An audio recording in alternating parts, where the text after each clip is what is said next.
Well, hello everybody, and welcome to a different episode of Breaking in Impact. I don't know what to call it at this point. I guess special episode.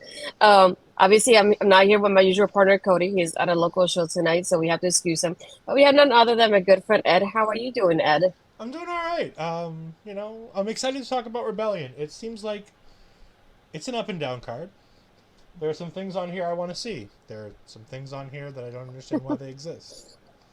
Same. Yeah, I figured it would be a good time to do a prediction show for Rebellion. I feel like not a lot happened in tonight's episode of Impact, so there's not much to react to. But I figured with the pay-per-view coming up on Sunday, it will be a good time to do predictions for this, and then see how it happens now that we have the whole card. So we're gonna start with the pre-show. First of all, we have the Coven versus the Death Dolls. Um, this one, I don't know how to start with this, to be honest, because it's at a point that I feel like the Death Dolls are not gonna win, but at the same time, I don't want the Coven to retain because I just don't want Taylor Wilde as champion. So I'm like, if I'm picking based on who will win, is the Coven, but I don't want them to win. So I'm like, I'm kind of torn about it in that aspect. I'm like, what are your thoughts on that one, Ed? I think the Coven are absolutely winning this. I don't understand what's going on with the Death Dolls. Why is Taya still part of the storyline?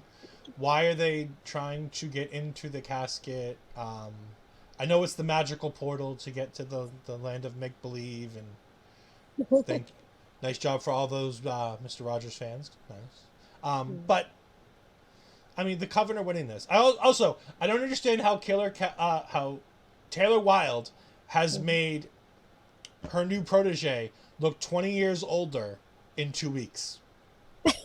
That poor girl on Impact looked like she was about 10 years older than she was with the makeup and the lighting.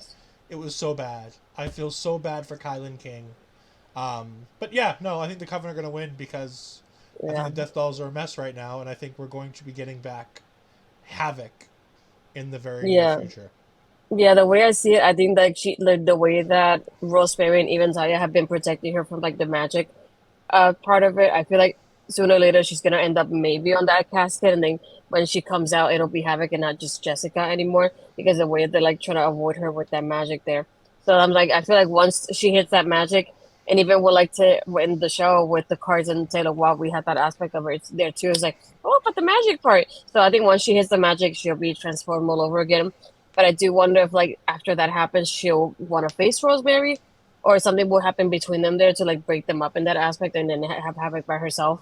But I feel like that if it does come to that, which is what I'm thinking, kind of similar to what's gonna happen, I feel like it's just like they will have the Coven as the only tag team in the division there too. So it's like same thing to what happened with the Death Star before the Coven came in. So just I don't like that part of it though. I like when you have a tag team championship. I wish we have more of a line of people like lining up to get the title shot, not having like the champion only being the only team in the division. So that's the only thing that it's like kind of bittersweet about it if you think about it in that aspect, I Well, guess. I think you've got Giselle Shaw and Savannah Evans that I think are going to be the next team to challenge. I think you can make some makeshift teams. Yeah. You can bring in people like the Hex again. I think that might be another short-term solution is doing a short program with the Hex. Like I said, we'll find out more coming out of Rebellion. But again, like all things in wrestling, the more things change, the more things stay the same. Yeah. Next up, this was announced on Twitter a few minutes ago, after the show ended. Champagne Singh and Shera versus Heath and Rhino. I I don't see Champagne and Shera just winning this. I feel like it's more towards Heath and Rhino in that aspect. I don't Oh, see much really? going on after this. I don't know. I'm stuck on that one because it was felt like it came out of nowhere and it was here. But yeah, I feel it's more like Heath and Rhino for me at least. What about Oh you? no, oh no! I think it's 100% Champagne Singh and Shira. I absolutely think they're going to win. Why? Because it's the worst possible outcome, and I guarantee you, half these matches are going to have the worst possible outcome. No, I think that Impact sees something in them. I think coming out of this tag team title match, I don't think Heath and Rhino are back up to the top of the card. I think you've got other tag teams that need to get mixed in. I could see a short feud with the winners of the tag team Ultimate X match taking on a Champagne Singh and a Sierra for a brief, very brief amount of time But I think a big win, especially on a pre-show, like if this Raw match were on the main Yeah. card, maybe Heath and Rhino win. Hmm. But I could see Impact going with Champagne saying, "Gosh, It's amazing. Don't you love it, Ed? it's so wonderful." I am so glad that both of my least favorite things are on the pre-show. So like if I miss the pre-show, I don't have to watch it. I don't Yeah. have to watch Taylor Wilde. I don't have to watch Champagne sing. Mhm. I can just watch some really good wrestling on that main card. And mind you, there's some really bad wrestling on this main card in one of these matches. Yeah. Uh, we'll go to the next one. We have Eddie Edwards versus PCO, and then we have Eddie coming up with Alicia here too. Uh, I'm just tired of this. It's one of those storylines that I can't wait for it to be over. I don't care who wins this at this point. I just want it to be done, and that's it, and have them both move on from this. I do think like perhaps being like Alicia with Eddie probably win this match still compared to PCO, but I feel like I don't care about it at this point. I feel like it's been going on for way too long, and I'm just waiting for like this to be the end of that chapter between them and something new to begin afterwards. What are your thoughts on that one? What is a last rights match? I'm still stuck between like a buried alive match or like a casket match, and I even asked Cody, is like I don't know which one of these two it goes, and I'm still like debating. Like, um, didn't we already yeah, have the Buried Alive match when Kenny King ran over? yeah, sort of. You know So I what? don't know. Common logic says Eddie Edwards should win this match. The heel should win. He has the hot lady by his side, to go. He has his wife there. And mind you, that's the role she's playing in this. Like, let's not get it twisted. I saw how she was dressed the other night. There's a specific role that they have her playing for Eddie Yeah. Edwards here. Hmm. Um, I think it's fine. Like, I think Eddie Edwards is a fantastic. They're both fantastic Bostonians. I always root for the two of them. Um, I don't understand how she's gotten to the lengths that she's gotten to. She reminds me a lot of Aaliyah. People who just hang around championships and hang around companies, and I look at you and I go, but why? Why I think is the only Aaliyah? difference, yeah, but Alicia has a personality at least. Aaliyah doesn't have Does that. she? Does she? Yeah, No, no. yes, she's Eddie fun has a too. Eddie has a personality, and she zaps the charisma from Eddie and uses a little bit of it when she's around him. When she's on screen on her own, she's void of all charisma and personality. And I don't even hate Alicia. I think I Alicia's know. actually a relatively decent wrestler. But Eddie Edwards, like, you got to go back to the old Impact. And when the Wolves came into Impact, how big and important it was that these guys chose Impact over WWE. Because they were destined for WWE coming out of all their indie work. And they were like, no, we're going to go into Impact. We're going to work with MVP. That whole scenario. They were the biggest thing in the world. They had, I believe it was the Hardys and Team 3D and the Wolves had that best of 7 triple threat tag team series. Which, by the way, sounds convoluted as hell, but they are some of the best tag team wrestling matches Impact's ever put on. And that's saying something considering Impact's tag team division has been stacked for years. Yeah. How we got to the Wolves when we're talking about Eddie Edwards versus PCO. Oh, I know why. Because there's nothing else to talk about in this match. Yeah. Yeah, I think Eddie Edwards Um, is going to win because I don't see a point to having PCO win. So common yeah. logic says Eddie has to win. Hmm. Yep. Now to the next one. After tonight's show, it is officially that Mickey James has not been cleared to be in this match. She had to relinquish the title, so now we will for sure have a new champion. So it'll be Jordan versus Diana for the Knockout Championship. Um, this one to me, even as Diana won the match from Multiverse United to be in this match, I thought it has to be Diana. Like I don't see a reason why Jordan should get the championship back after losing it. I feel like Diana needs that moment to shine because she hasn't had it in like quite a little bit. And I feel like ever since she lost all the championships, she has been lost in that shuffle and impact. And I feel like she needs that. And I feel like it will bring something new to the table here by having there be there and have other new people challenging for her in the back as well. Because I'm like, I would like to see her versus Killer Kelly or versus Masha for the championship. I feel like it will give it like even more of a purpose to it with the championship involved as well. So I can't only see Diana winning it. I'd be surprised if Jordan does win it though. But yeah, I'm definitely going with Diana. I can go against her on this one. How about you? I mean, Jordan never really lost the title. Let's be honest here. Mickey tapped, and Mhm. they were hoping to tell a storyline with that, and unfortunately, injuries have come in the way, and Mickey's not going to be able to tell that story. Um, I agree with you. I don't. There's nothing new under the sun for Jordan Grace to do if she gets this title back. I don't see any reason not to put it on her. I think she's your biggest star, and sometimes when you have a champion who has to vacate the title, putting it on a star, putting it on a name, and just putting it on somebody to get matches in is a good idea. But we just had a long reign from Jordan Grace where we saw multiple Masha matches. We've seen her against everybody, whether it be Giselle Shaw or Diana Perrazzo or Mickey James or Tasha Steeles.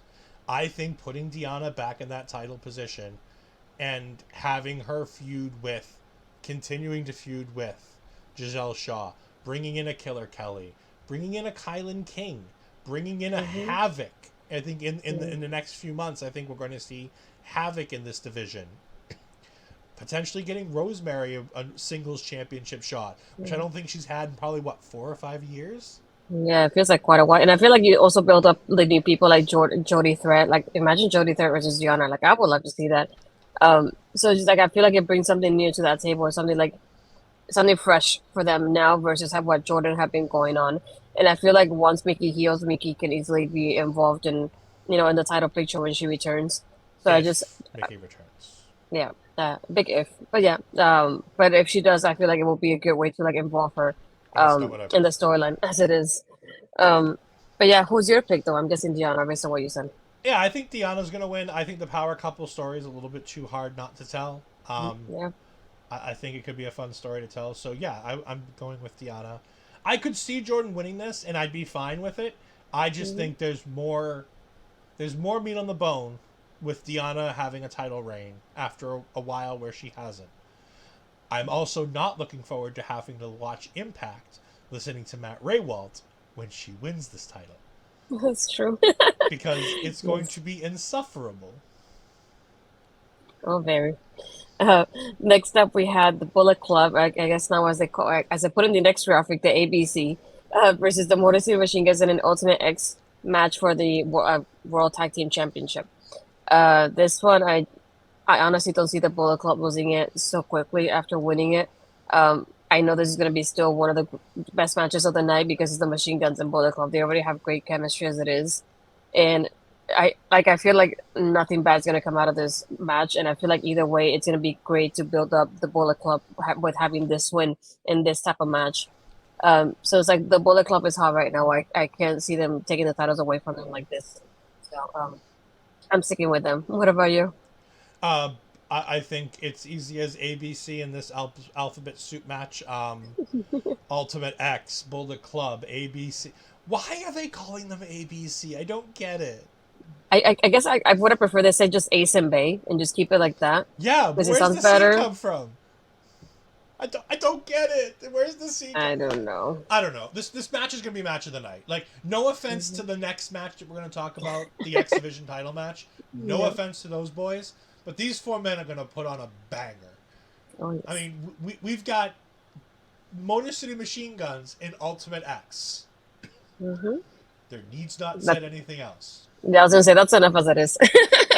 That's all we needed to know.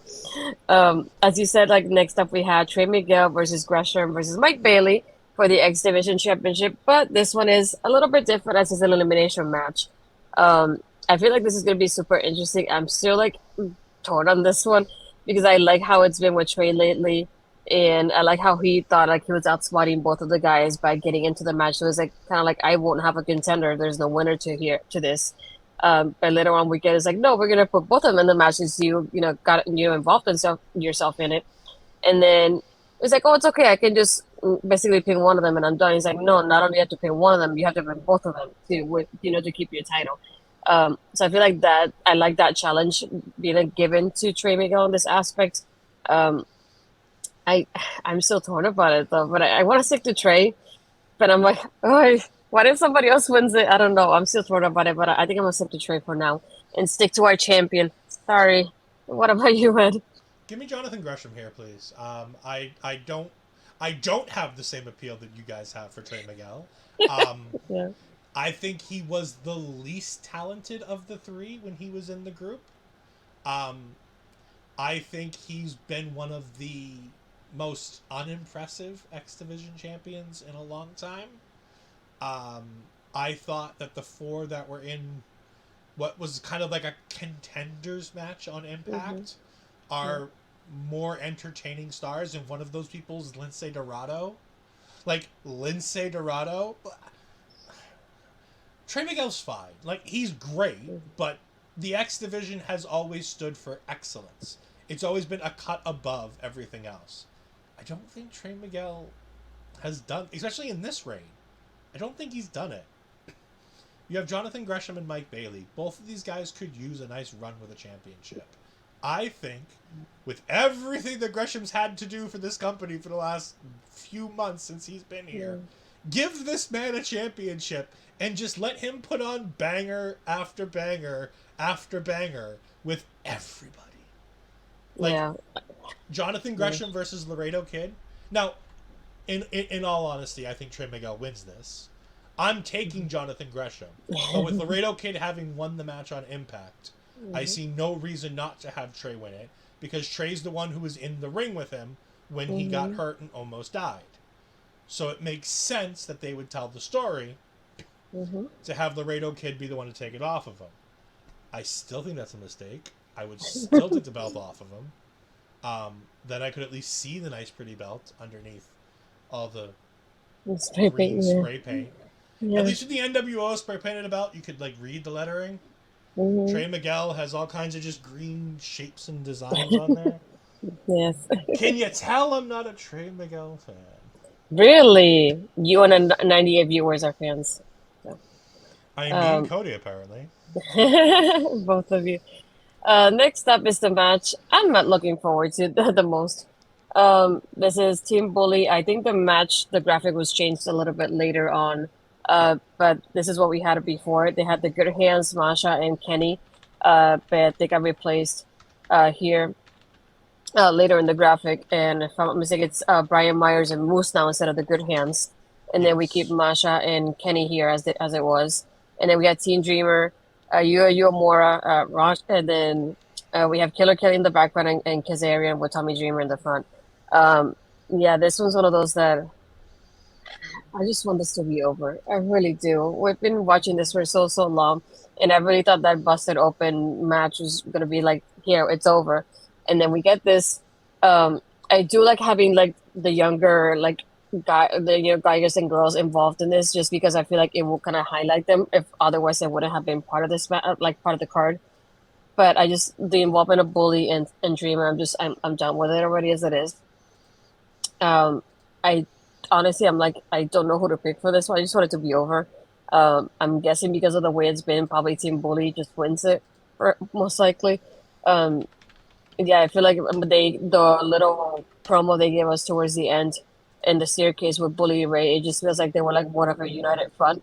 Versus when Kenny King versus Kazarian happened, it was Killer Kelly and Kaz and Dreamer getting beat up, and I don't know if I saw the rest of the team being involved in this. So I see more like Team Bully coming in with more like a strong front, and then we have also the aspect of like the good hands are no longer in the match, so that means that they could be involved in this outside of it, since not in the match as it was before. So I feel like that's the only thing that I keep thinking of. I'm done with it for now. What about you? What do you have any thoughts on this one? Can we have another busted open segment? Yeah, yeah. Um, Whatever happens, happens. I don't care. There are some really cool, talented young guys on Team Dreamer. I think Team Dreamer wins, but that's only because I want these young guys to get a big win, and I think it's kind of pointless if they don't. So I think adding Mm-hmm. in guys like Moose and adding in people like Brian Myers helps give Uemura a big upstart. It helps Guru get a big upstart. I think it's his name, Hmm. right? Guru I Raj. Yeah, I keep forgetting his Bupinder, name too. Bupinder. Bupinder, there you go. Yeah, Yeah, I that always guy. forget his name for some reason.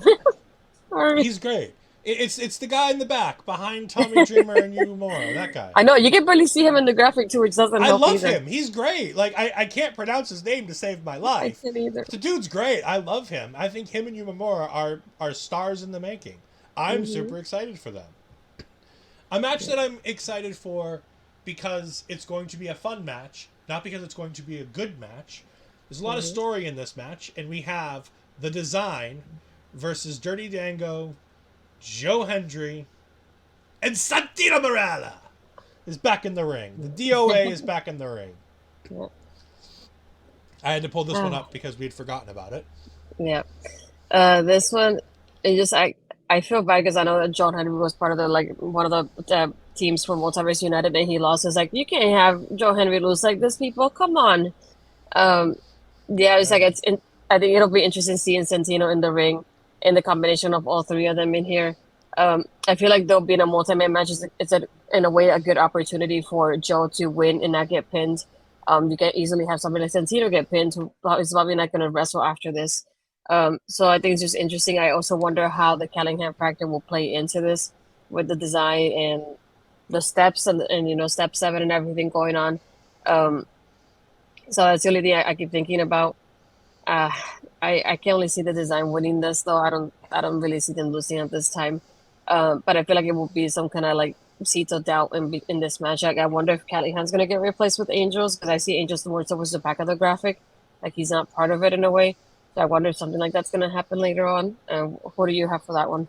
No, Callahan's not getting replaced. I think Callahan's going to be the main portion of this storyline when it comes to the design side. Mhm. I think that Sam Callahan takes the seventh step. I think this is the seventh step.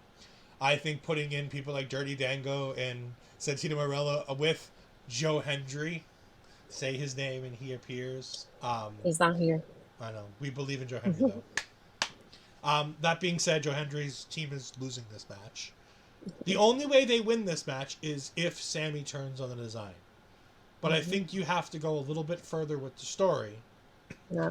before Sammy turns. Hmm. Plus, I think that Cody Deaner is doing some of the greatest work he's ever done in his entire career right now.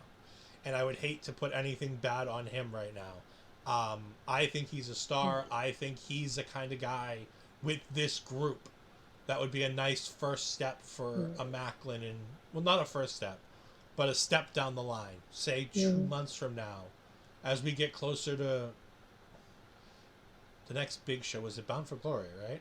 Is the next big one? Mm. I think. Let me double check because I can't always. I think the design versus Mm. Steve Macklin is your next big money feud. Well, the next one will be Made Under Siege, London, Yeah, Ontario, that's and small. then That's against gonna the be Loss. Yeah, it's the next one. So I think out of the like big ones, if you want the to call big it. four. Yeah. Oh, And then Slammiversary. Slammiversary, yeah, in Yeah. July. Hmm. So I think Slammiversary in July, you'll probably have the design Yeah. versus Macklin. As I think until then, I think you have guys like Frankie Kazarian and Rich Swann and baby faces that can just go ahead and get put up and put down um, Hmm. for Macklin. But I think coming out of this match, I think it's going to be setting up Cody Deaner as a world championship contender down the line. Yeah. Well, last but not least, our main event, with Josh being out of commission, we have Steve Macklin versus Kushida. We're definitely gonna have a new Impact World Champion. I mean, I have no other pick other than Steve Macklin. I feel like you said earlier, I think back of like I see the power couple being the champions at the end of the night. And I feel like either way, this was supposed to be the plan, so I would just stick to the plan and keep it as it is. Obviously, the story's not gonna have the same type of feel because I knew it would have been a different impact, and pun intended, with Josh losing in Canada. But I feel like it's still something that we can revisit later on, and we can see this happening. But I only see Steve winning this and just I think it'll be interesting to see in like Scott D'Amore's demeanor after having Steve Macklin as world champion, which is something that I want to see after his promo. I think last week, if I'm not mistaken, when it happened. Definitely like the best promo I've heard from Scott D'Amore ever. So after hearing that, it makes me think of like how he would react to having Steve Macklin as his champion. And I would like to see them like say on screen like, oh, we have Deanna and Steve as champions now, and like the power couple is the one basically in charge of this, or like the ones that are in control of their divisions. And Yeah, I was like, I don't see Kushida win this at all. I think it's just obviously just a placement there for Josh as it is, and nothing else to it. So my pick is definitely Steve. What about you, Ed? So, I mean, I think obviously I made my pick, a little bit prior to this, saying that Steve Macklin's going to win. In the Deanna match, I said Steve Macklin was going to win. In the match before this, I have a bigger question for you.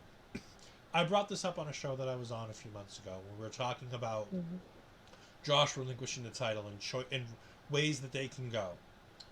I I feel wholeheartedly that the world champion of your company has to be somebody who can represent your company on a global stage in so many ways. The world champion has to be able to do interviews. The world champion has to be able to do press. There are so many things that a world champion does besides be in the ring. I think Kushida is one of the most fantastic, talented, pound for pound, best wrestlers in the world. He and Jonathan Gresham had a banger match about less than a month or so ago that I think was 4.5 stars on television. You don't get 4.5 star television matches very often. I don't think you can make Kushida the world champion of an American televised wrestling company because I don't think his English is good enough to be able to do the job of a world champion for a long term period. If you want the shock factor, I think he can win here and lose it under siege. I worry about what that does to Steve Macklin if you do that. But I think everybody and their mother knows that Steve Macklin's winning here, and I Yeah. worry about the "hey, let's swerve him, bro" mentality Yeah. that is prevalent in wrestling and do the unexpected thing. Yeah. What do you think about that point? We got a little bit of time here. What do you think about the Mhm. point of having somebody who isn't the greatest English speaker being your world Mhm. champion, your the face of your franchise? Is that Mhm. something that you think American companies can do in this day and age of social media and still full media? Yeah. I think you also have to think back of what happened last week. When Josh was relinquishing the title. We had Josh talking, we had Scott Demore talking, and then we went to Steve. We never heard from Kushida, and there's a reason why. And I feel like it's more sticking to him being with like Time Machine and the Machine Guns and keeping that moving forward. But I don't see him as a world champion, not yet at least. And like you said, I understand where you're coming from. Like if you want your world champion to be able to deliver these promos, almost on a weekly basis, because the promos are done so often and we haven't heard from Kushida. All we've seen him is attack Steve, hit Steve, beat down Steve. So it's like you can tell like that's kind of like the way they're using the language with him because they know that he cannot deliver those promos the way he should. And I noticed that like last week when Josh was relinquishing the titles, that we didn't hear from Kushida. And it's like I know it was a great way to promote the match. Don't get me wrong, I love this segment, but you could see from like their point of view, it was more Steve selling us the match and Scott more than Kushida being in it. So like if Kushida wasn't part of it, I would have been like, what the heck is he doing there? Because he did nothing in there in that aspect of it to like sell us that match, even though it's him and Steve. So I understand your point of like I feel like Steve is the one to go. You have to give Steve that opportunity as well. We've been waiting for like months and months, building him up for this. And I feel like they're already chanting, "Oh, you tapped out." So I don't think you want him to like lose to this match when he gets his title shot after like wanting it for so long. It's like you could see like going forward, it should be with him. And like I said, it just revisit him and Josh later when Josh is healed is the only thing that makes sense to me. And I feel like anybody that comes in and wants to line up for a title shot, it makes more sense with Steve being there than with Kushida right now, like in that spot. And that's how I see it. So it's like I understand where you're coming from with the promos and things like that. So it's like if he cannot deliver the promo on a weekly basis to say and to sell us the match, it's not gonna work out as well. So I only see in that aspect as one of the reasons why I also see Steve winning because I you build them up after this and you'd be like giving him those tools to like get him there. And obviously, even though I would have wanted to see Steve and Josh do having the match themselves, but this is Steve's spot. It has to be. It was like I think it would be like the total shock at the end of the night to see Kushida win. I feel like either way, people are going to be happy because people like Kushida, but still, it's not going to be the best thing for the product going forward with the storylines that they have. So that's why I only pick Steve, and I get like that point of where you're coming from. So it's like Yeah. there's no way to like not cheer for Steve in this match. It's just like I said, and I'm not knocking Kushida, and I'm not saying that non-English Yeah. speaking people can't win championships. I think, looking at Asuka, Asuka is a wonderfully talented Japanese wrestler who speaks enough English to be given the ball and run with the world championship. Um, and it's not just promos in the ring; it's going out and doing media, and I think that's the biggest part of it. Are you going to send Kushida to a radio station and have him do an interview on the radio? Because I wouldn't. But I love Kushida. I think he's great. If you said that this match was going to be Trey Miguel versus Kushida and Steve Macklin versus Chris Bay, I'd be so much more excited for this card if I could swap those, like do some little swaps here and there Mhm. and create my own card. I think that would be so great. I think Steve Macklin's going to be a fantastic champion, and you run the risk if you don't do it now. You've built and built and built, and unlike the Josh Alexander Moose situation that we had before, where Alexander won and then Moose cashed in, if Steve just flat out loses here, I think that severely cripples the character Steve Macklin Mhm. going forward. And that would be a damn shame because they've done such a good job getting him to where they are. Mhm. And him being the champion that Scott D'Amore hates, what I thought they were going to do with Bully Ray, Yeah. is such a good story. And Mhm. I can see Scott lining up challenger after challenger and finding babyface after babyface to throw at Macklin, and Macklin somehow, some way overcomes the odds and beats him time in and time out. But this card is fantastic. There's so many good matches on this card. As long as you don't watch the pre-show, it's going to be fine. Really, Yeah. there's only one stinker on the main card, and that's Team Bully versus Team Dreamer.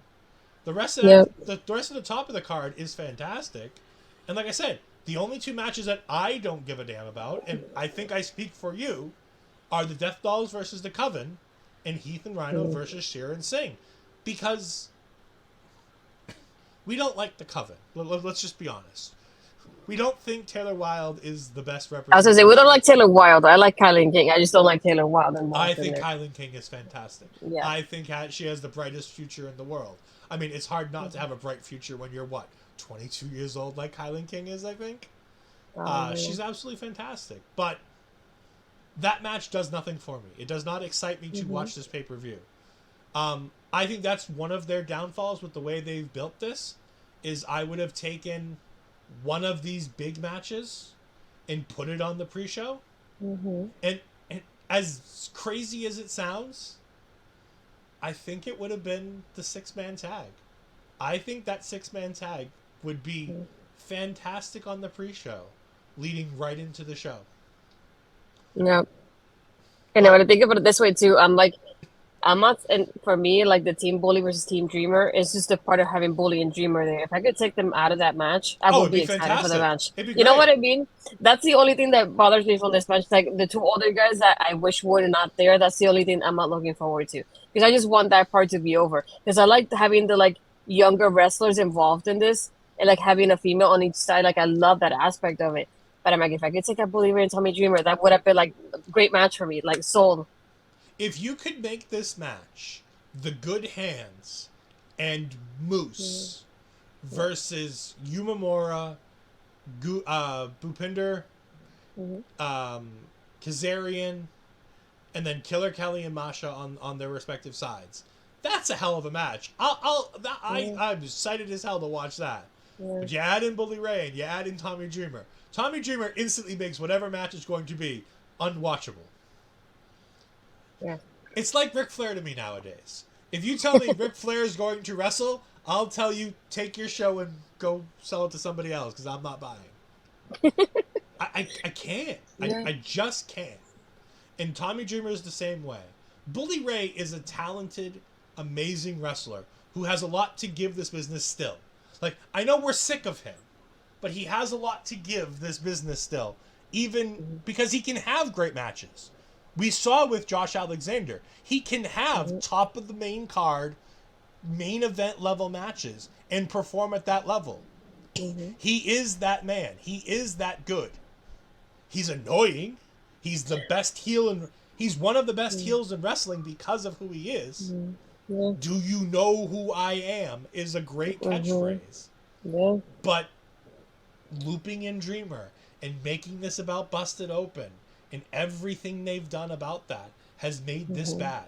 Tommy Dreamer versus Yumamura, Tommy Dreamer versus Gujar, those those matches would be bangers. But we've got Tommy Dreamer hanging around here. We had Darren McCarty out here last week. Like, these are things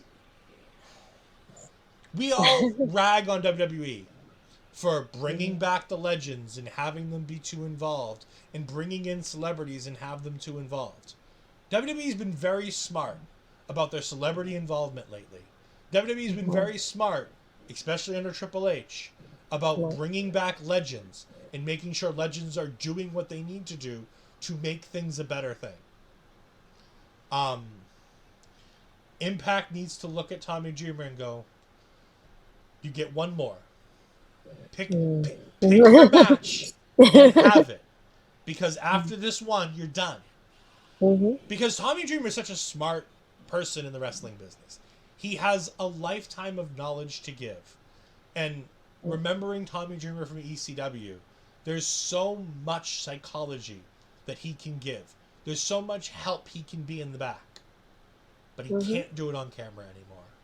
And he can't do it in the ring anymore. But Trey Miguel, Jonathan Gresham, Mike Bailey is going to kill it. Ace and Bay versus Motor City Machine Guns is going to be fantastic. It's going to be must watch. I'm going to get Astrid's information from Impact Plus so I can watch that match. Jordan Grace versus Deonna Purrazzo is going to be fantastic. Those two girls are going to put on a banger. The six-man tag is going to be so much fun and so much storytelling. Steve Macklin and Kushida is going to be a match, an important match, and whether or not Impact does the right thing. This card, and then Eddie Edwards and PCO are there, and they're getting paid, and good for them. Yeah. But yeah, I'm excited for this show. I'm excited to see what you and Cody have to say about it next week, as you guys review the recap of this match. But yeah, I'm excited to see where Impact goes from here because this is a tipping point for them. Mickie James, your two world champions have come down hurt. You're relinquishing the title off of your two biggest champions. You're going to have to tell storylines on a fly now. Mm-hmm. Are you going to sink or are you going to swim? Impact, I have all the faith in the world in you. Do the right thing.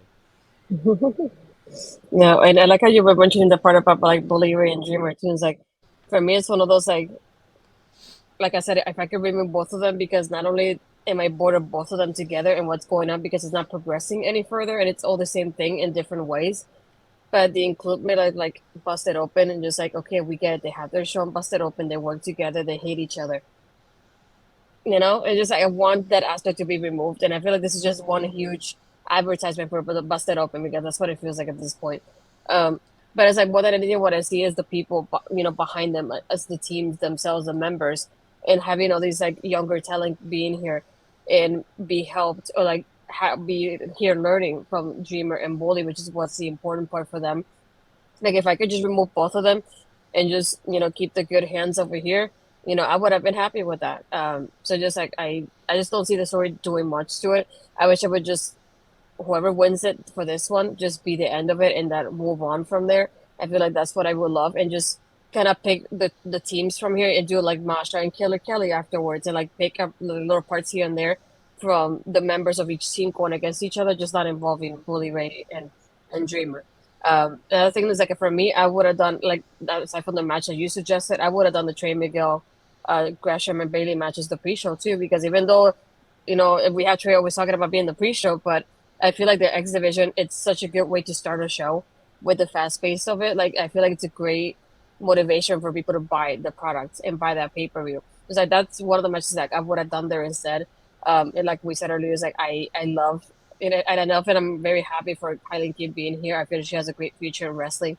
Um, I'm not interested in having Taylor as a champion, and I'm not gonna retain, so it's not gonna help me in that aspect either.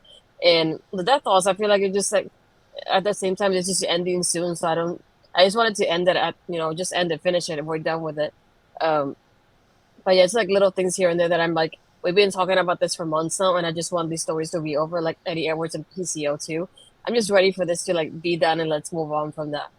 Because I feel like if I've seen it for way, way too long in two like different ways, but I've seen it too many times, I don't want to watch it again. So just I'm at the point of like I hope that the end of this and the next pay per view will be like a huge kind of like refresh to what's going on with the divisions too. Um, but yeah, other than that, I'm still obviously I'm still gonna watch it because I'm gonna recap it later. But I'm excited for like most of the crowd, which I'm happy about. I'm just more than anything, but be biting my nails to just main event to see what what route Impact decides to do. Um, but yeah, other than that, from whatever we were talking about today, what else do you have going on pretty soon, or I guess this weekend? Um, I'm part of the Ole family. We got all kinds of good stuff going on there. I am going to be doing, in preparation for the draft, me and Chris Parrish are going to be doing a draft show, I believe, at some point in the near future. I am going to be, as always, co-hosting, taking over with my tag. No, I got to do this right now. My tag team partner, Astrid Pizarro. As every Tuesday night, we review NXT. Just building to the wonder that is going to be Battleground. I'm forgetting about spring breaking. I was gonna say you do that. I'm skipping spring breaking. I'm all mind focused on Battleground for the homecoming of Carmelo Hayes. No, it's gonna be great. I'm excited. What do you got going on? You got some fun stuff coming. I know I have an episode of Astronauts that I'm hoping to record sometime this month, if not May. I'm hoping it's this month though, for sure. Like you said, other than that, I do have taking over with you on Tuesdays that we're doing and making an impact. We'll be talking about rebellion and what happens in the that impact show on Thursday. And ladies wrestling showcase, coming up basically today when this comes out Friday.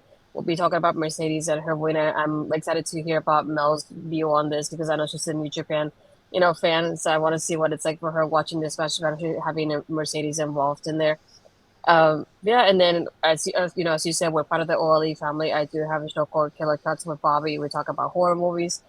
So far we've done 2 chapters on Scream, and then we'll have another one coming up pretty soon. But yeah, I feel like there's a lot going on, and not only Backbreaker Media, but our local establishments as a whole. So I would, subscribe to both channels because you never know what's coming up next, and there's a lot of content happening as well. So just you know, there's a lot of a little bit of everything. So you'll find something that you enjoy in like the channel. So just subscribe and follow the social media platforms for for both places. So that way, I think it'll be easier for you to catch on what we have. Whether it's like we said, it's horror movies. It could be video games. It could be like fair mindful. So you never know what you're gonna end up enjoying. So just watch along, see what happens. I want to thank you for being here with me tonight to do these predictions. I know, we have you here when Cody isn't able to do it. So I'm glad it's with you of all people that I get to enjoy this with. I'll tell my boss to send you the check. We got this. But no, I appreciate you coming on here with me, and thank you everybody for watching. I hope you guys enjoy Rebellion as much as we do after we watch it. We'll see you next time. Bye.